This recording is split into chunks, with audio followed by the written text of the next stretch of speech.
پہلی صورتحال آپ نے سن لی کہ جو خلیفہ راشد ہے اس کے خلاف قتال کرنا، اس کے خلاف کھڑا ہونا، یہ بدعت کبریٰ اور حرام ہے، جس کی خلافت یونانیمسلی ایگریڈ ہو۔ اب دوسری صورتحال یہ ہو سکتی ہے کہ خلیفہ کی حکومت قائم ہوئی صحیح طریقے سے، لیکن اس خلیفہ کے اعمال برے ہیں، حرام کام بھی کرتا ہے، حلال کام بھی کرتا ہے، لیکن اس سے کوئی واضح کفر سرزد نہیں ہوتا، یعنی تارک الصلاۃ نہیں ہے وہ، یا کوئی اعلانیہ کفریہ بات نہیں کرتا، تو ایسے حکمران کے خلاف بھی خروج بخاری اور مسلم کی احادیث کی روشنی میں حرام ہے۔ اور یہ اجماعی مسئلہ ہے، اجماع جو ہے یہ سب سے بڑی دلیل ہے۔ المستدرک للحاکم میں صحیح سند کے ساتھ 399 نمبر حدیث ہے کہ آپ صلی اللہ علیہ وسلم نے فرمایا میری امت کبھی بھی گمراہی پر جمع نہیں ہوگی۔ جس بات پر امت کا اجماع ہو، یعنی ایک موقف ہو، اس میں کتاب اللہ اور سنت کے بارے میں کوئی دلیل کی ضرورت نہیں ہے، الحمدللہ۔ جیسے یہ کتاب اللہ ہے، مصحف، اس پہ اجماع ہے اہل سنت کا، اہل تشیع کا، سب کا۔ یہ تو پراپوگنڈا کرتے ہیں مولوی شیعہ، کہتے ہیں 40 پارے، خدا کے لیے بھائی شیعہ کا قرآن جا کے پڑھو تو صحیح۔ ان کے ذاکرین کہتے ہیں مولا علی کو نہیں مانتے، مولا حسین کو نہیں مانتے، خدا کے لیے ہماری کو مسجد اہل سنت کی دکھاؤ جس میں 3 خلفاء کے نام لکھے اور چوتھے کا نہ لکھا ہوا ہو۔ تو یہ پراپوگنڈا ہے۔ یہی قرآن سعودی عرب سے بھی چھپتا ہے، یہی ایران سے بھی چھپتا ہے، ایک ہی قرآن ہے۔ وہ ایک گروہ تھا 800-900 سال پہلے، غرابیہ فرقہ، اس کو تو شیعہ کافر کہہ کے کب سے نکال چکے۔ اثنا عشری شیعہ تو قرآن پاک کو بالکل ایک لفظ کو محفوظ مانتے ہیں، بلکہ ڈنکے کی چوٹ پہ میں ان کو پہلے کافر کہوں گا اگر وہ قرآن کو نہ مانے۔ وہ تو خود کافر کہتے ہیں ان کو جو قرآن کو محفوظ نہیں مانتے۔ یہ پراپوگنڈا ہے۔ تو اجماع ہے الحمدللہ، تو اس میں بھی اجماع ہے کہ ایسے حکمران کے خلاف جو تارک الصلاۃ اور اعلانیہ کفر نہیں کرتا، خروج نہیں کیا جا سکتا۔ صرف یہ ہے کہ ایسے حکمرانوں کی اطاعت صرف معروف میں ہوگی، منکر میں نہیں ہوگی، یعنی نیکی کے کاموں میں ان کا ساتھ دیں گے، برائی میں ان سے لگ رہیں گے، خروج نہیں کریں گے ان کے خلاف۔ کیوں؟ اس سے نقصان ہوگا۔ ان کے پاس طاقت ہے، ان کے پاس فوج ہے، وہ ایسی کی تیسی پھیر کے رکھ دیں گے، آپ ایک کے ساتھ کریں گے وہ لاکھوں لوگوں کو مار دیں گے۔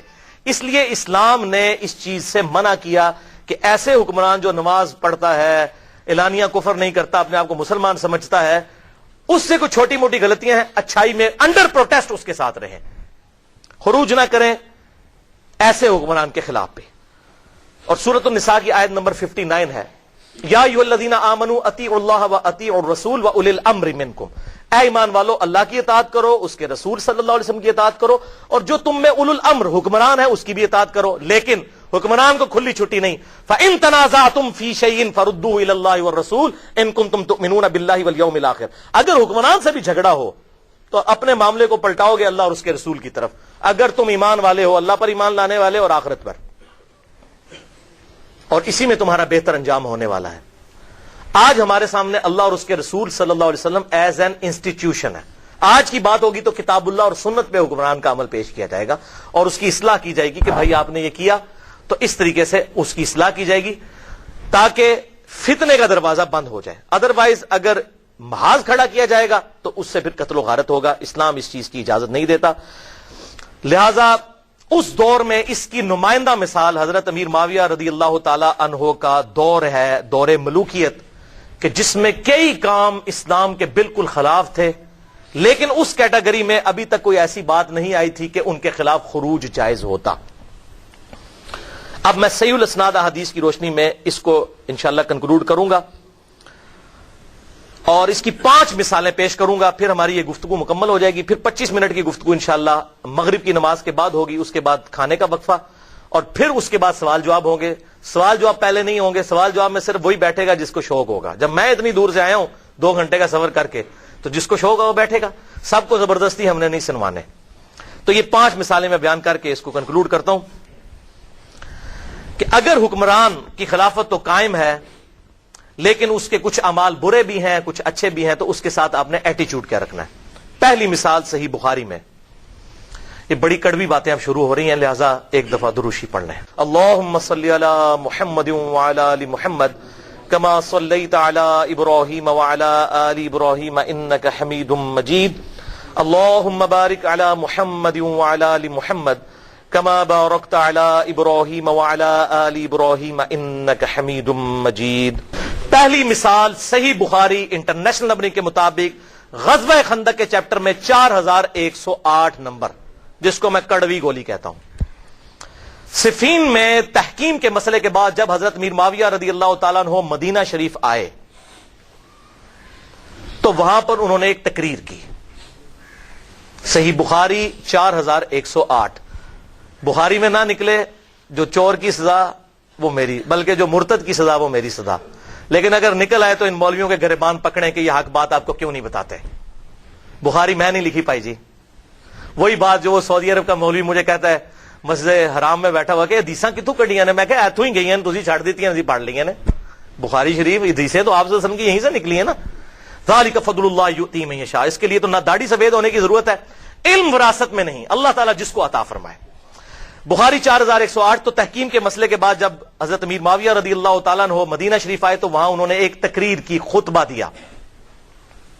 وہ خطبہ دیا تو حضرت حفصہ ام المؤمنین جو حضرت عمر کی بیٹی اور عبداللہ بن عمر کی بہن تھی، انہوں نے عبداللہ بن عمر کو کہا کہ عبداللہ ایسا کرو کہ امیر معاویہ آئے ہیں اور وہ تقریر کر رہے ہیں، تم جا کے ان کی تقریر سنو، کہیں ایسا نہ ہو کہ تمہاری غیر موجودگی فتنہ سمجھ لیا جائے کہ کوئی حضرت عبداللہ بن عمر کوئی اپنی مہم چلا رہے ہیں. جیسے یہاں بھی اگر وہ پارٹی میں سے کوئی مین بندہ نکلے ہو کہتے ہیں دوسری پارٹی نہ ٹور گیا ہوئے. تو حضرت عبداللہ بن عمر نے کہا ٹھیک ہے، بہن ماں بھی لگتی تھی، ام المومنین بھی تھی، بہن بھی تھی. تو وہاں پر گئے. وہ وہاں حضرت امیر معاویہ رضی اللہ تعالیٰ نے خطبہ پڑھا. اس کے بعد انہوں نے کہا حضرت عبداللہ بن عمر کی طرف اشارہ کرتے ہوئے کہ جسے خلافت کی خواہش ہے اس امر میں وہ اپنا سر اٹھائے، میں اس کے باپ سے بھی زیادہ خلافت کا حقدار ہوں. وَلِعَاذُ بِاللَّهِ تعالی. عبداللہ بن عمر کا باپ کون ہے؟ حضرت عمر، مولا عمر. مولا عمر سے خلافت کا زیادہ میں حقدار ہوں. لوگ کہتے ہیں جی وہ جی قصاص عثمان تھا، یہ تھا وہ تھا. یہ پتا چل گیا کیا تھا. فتح مکہ پر معافی مانگنے والے لوگ کہتے ہیں کہ ہم عمر سے زیادہ خلافت کے حقدار ہیں. وہ عمر جس نے رومن امپائر گرائی یرموک میں اور قادسیہ میں پرشین امپائر، جس کی وجہ سے شام میں بیٹھے ہوئے ہیں آپ، اور آج آپ آ کر کہہ رہے ہیں کہ میں عمر سے زیادہ خلافت کا حقدار ہوں.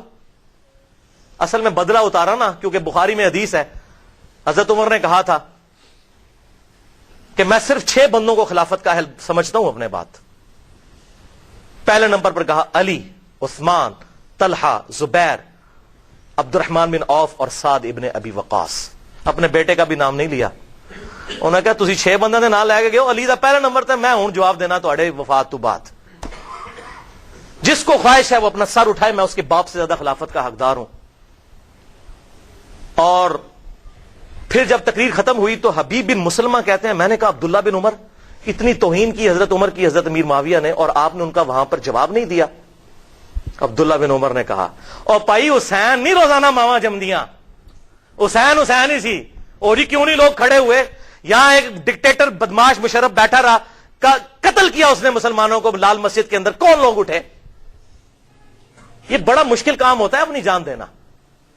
عبداللہ بن عمر کہتے ہیں میں نے ارادہ تو کیا تھا اپنی گوٹ کھولوں، اس طرح گھٹنے بند کر کے وہ بیٹھے ہوئے تھے. یہ میں کوئی تاریخ نہیں پڑھ رہا، بخاری 4108 حدیث ہے. اور میں نے کہا میں اسی وقت معاویہ کو جواب دوں، معاویہ تیرے سے زیادہ خلافت کا حقدار وہ ہے جس نے تجھے اور تیرے باپ کو مار مار کے مسلمان کیا ہے. مولا علی وہ مسلمان تھا اور تو اور تیرا باپ ابو سفیان رضی اللہ عنہم اجمعین وہ کافر تھے اس وقت، اور وہ تم سے قتال کرتا تھا. آج فتح مکہ پہ معافیاں مانگ کے تم لوگ کہہ رہے ہو کہ میرے باپ سے زیادہ خلافت کے حقدار ہو. پھر عبداللہ بن عمر کہتے ہیں میں فتنے اور خون ریزی کے ڈر سے خاموش ہو گیا. حسین روزانہ نہیں ماما جمنیاں، خاموش ہو گیا. پھر مجھے جنت کی نعمتیں یاد آ گئیں، میں نے پھر جنت پہ ہی کفایت کر لیا. حبیب بن مسلمہ کہتے ہیں کہ عبداللہ بن عمر نے خاموشی اختیار کر کے اپنی عزت بھی بچا لی اور اپنی جان بھی بچا لی. اب پتا چلا کہ کیا ہوتا تھا زبان کھولنے میں، یہ ڈکٹیٹرشپ میں ہوتا ہے. اور وہاں حضرت عثمان شہید ہو گئے، لیکن کہا میرے لیے کوئی تلوار نہ اٹھائے، میں نہیں چاہتا کہ حرم رسول میں میری وجہ سے کوئی بندہ نہ حق قتل ہو. یہ خلافت راشدہ میں اور ملوکیت میں آپ کو سائملٹینیس کنٹراسٹ پتا چل گیا. خلافت و ملوکیت کا میں نے ایک ہی جملہ انڈر لائن کیا، وہ یہ والا ہے، کمال جملہ لکھا. اللہ اکبر. تو آپ اس پر غور کریں تو آپ کو کتنے حقائق الحمدللہ اس حوالے سے کلیئر ہو جائیں گے. اب یہاں پر انصاف کا تقاضا ہے، میں آپ کو سائملٹینیس کنٹراسٹ دکھاؤں. وہاں انہوں نے کہا میں عبداللہ بن عمر کے باپ سے زیادہ خلافت کا حقدار ہوں حضرت میر معاویہ رضی اللہ تعالیٰ عنہ نے. اور مولا علی کیا کہہ رہے ہیں؟ صحیح بخاری 3671. قربان جاؤں امام بخاری حضرت ابو بکر کے فضائل میں یہ لے آئے ہیں حدیث صحیح بخاری میں کہ محمد بن حنفیہ حضرت علی کے جو بیٹے تھے، حنفیہ نامی عورت سے جو حضرت فاطمہ کی وفات کے بعد حضرت علی نے شادی کی. یہ اہل سنت اہل تشیع کے ہاں کامن ہے. محمد بن حنفیہ کہتے ہیں میں نے اپنے باپ حضرت علی سے پوچھا بتائیے رسول اللہ کے بعد اس امت میں صلی اللہ علیہ وسلم سب سے افضل کون ہے؟ تو حضرت علی نے کہا ابو بکر. اللہ اکبر کبیرہ والحمد للہ کثیرہ وسبحان اللہ بکرۃ واصیلا. میں نے کہا ابا جان ابو بکر کے بعد کون؟ فرمایا عمر. اللہ اکبر کبیرہ والحمد للہ کثیرہ وسبحان اللہ بکرۃ واصیلا. تو میں نے کہا کہ اگر میں نے اب پوچھا تو عثمان کا نام لیں گے. تو میں نے کہا کہ ابو بکر عمر کے بعد تو ابا جان آپ ہی ہیں. تو حضرت علی نے کہا واللہ میں تو عام مسلمانوں میں سے ایک مسلمان ہوں. وَمَنْ أَحْسَنُ قَوْلًا مِّمَّنْ دَعَا إِلَى اللَّهِ وَعَمِلَ صَالِحًا وَقَالَ إِنَّنِي مِنَ الْمُسْلِمِينَ. سورہ حامیم السجدہ آیت نمبر 33 کی پریکٹیکل تفسیر مولا علی. اس سے بڑھ کر کس کی بات اچھی ہو سکتی ہے جو لوگوں کو اللہ کی طرف بلائے اور خود بھی نیک امال کرے اور پھر بھی کہ میں عام مسلمان ہوں. اللہ اکبر الحمدللہ. Simultaneous contrast. دوسری مثال انتہائی ڈینجرس. صحیح مسلم میں 4776 ہے کتاب الامارہ چیپٹر میں. عبداللہ بن عمر بن عاص خانہ کعبہ کے سائے میں بیٹھے ہوئے تھے، صحابی ہیں رضی اللہ تعالیٰ عنہ. تو وہاں پر ایک تابعی آئے عبد الرحمن بن عبد رب کعبہ، اور وہ آ کر بیٹھ کے عبداللہ بن عمر بن عاص وہاں حدیث بیان کر رہے تھے.